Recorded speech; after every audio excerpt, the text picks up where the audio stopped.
Toastmaster, fellow Toastmasters, guests. Mosaic of Mentors. My mentors tell me, which is you guys, that I need to make more effort to speak off script. So what I've done with this talk is break it up into 4 table topics to help me navigate that. I used to have this vision of mentors being the sage-like person you could go to and pour out your heart and tell them all your problems, and they'd give you this fantastic solution that you could go and implement. And it would be the right answer every time. And I used to get frustrated because I felt I don't have that sort of person in my life. I hear about everyone talking about people like this. But then I realized it's a very unrealistic expectation. And I thought about, who am I? Why do I say the things I say? Why do I think the things I think? And then I realized I actually have many mentors in my life, be it books, YouTube personalities, family, colleagues, you guys, all providing input and shaping my thinking. And I didn't realize when I started on these pathways, which is one of the things I'm doing, the Toastmaster pathway, the strategic relationships pathway. I didn't realize it was going to be like therapy, I've had to talk about my leadership style, I've had to talk about culture, and now I'm having to talk about the mentors and the influences in my life. So it's been quite an emotional roller coaster for me. Some of the books that have influenced me, Stephen Covey's 7 Habits. I know it's a popular book. I started learning books because I thought, well, if I'm going to read a book, I might as well learn it. Sharpen the saw, first things first. Some great principles.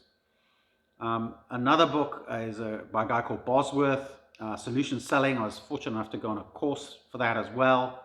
And, really taught you it's about helping people buy. And people only buy if they have a problem that they're trying to solve. So, it's really about helping people solve problems and figuring out how they're going to solve the problems and trying to sell them something they don't need. Daily Stoic, it's another favorite book of mine. I read it daily. It's Stoicism is a philosophy. It comes from Roman times. And then recently I've started pairing one book with another. So there's a book called Drama Free, which is written by a family psychologist. And then there's another book called Split the Difference, which is written by an FBI negotiator. So Drama Free is all about identifying the toxic people in your life and learning how to say goodbye to them and that sort of thing. And Split the Difference is all about the fact this guy has to build relationships with some quite unpleasant people and how he has to deal with that. And I think it gives you useful tools, because you can't always exclude the people you want to exclude from your life. Sometimes you have to deal with people and they can be difficult people to deal with. So you need some tools to deal with that. So I think there's some truth in both sides of the equation. I definitely believe in the power of multiple mentors. There's no point in trying to be a clone of someone else. And it's not healthy to give someone else that power over you either. So it's definitely a case of seeking out multiple sources and multiple people to influence your life. From a YouTube perspective or an online perspective, Jordan Peterson, I know he's very popular and he speaks a lot of sense. He's a Canadian clinical psychologist. So he cares about people. He's trying to help people. People have made him quite politicized, but I do think he's coming from a place of trying to help people. He's been involved in these gender debates that have been going on and that sort of thing. Another person is a guy called Mark. I just know him as Mark. He runs a program called Abs After 40, and I've been building my abs to his training program probably for the last 5 years, I think. And then there's another group called Mind Valley. That's quite popular. Many people might know about Mind Valley.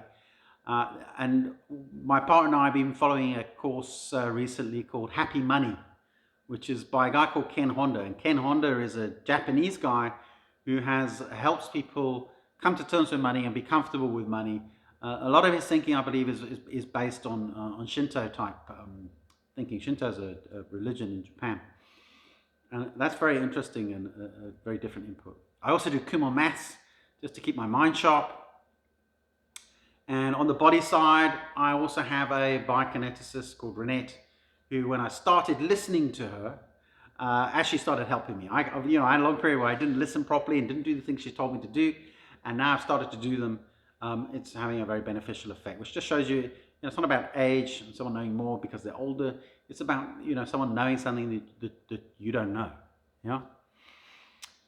And so what I'd say to you is open your door and open your hearts to the idea of having a mosaic of mentors, many mentors, and let them help you each day up your game a little. And before you know it, you'll be in a different league.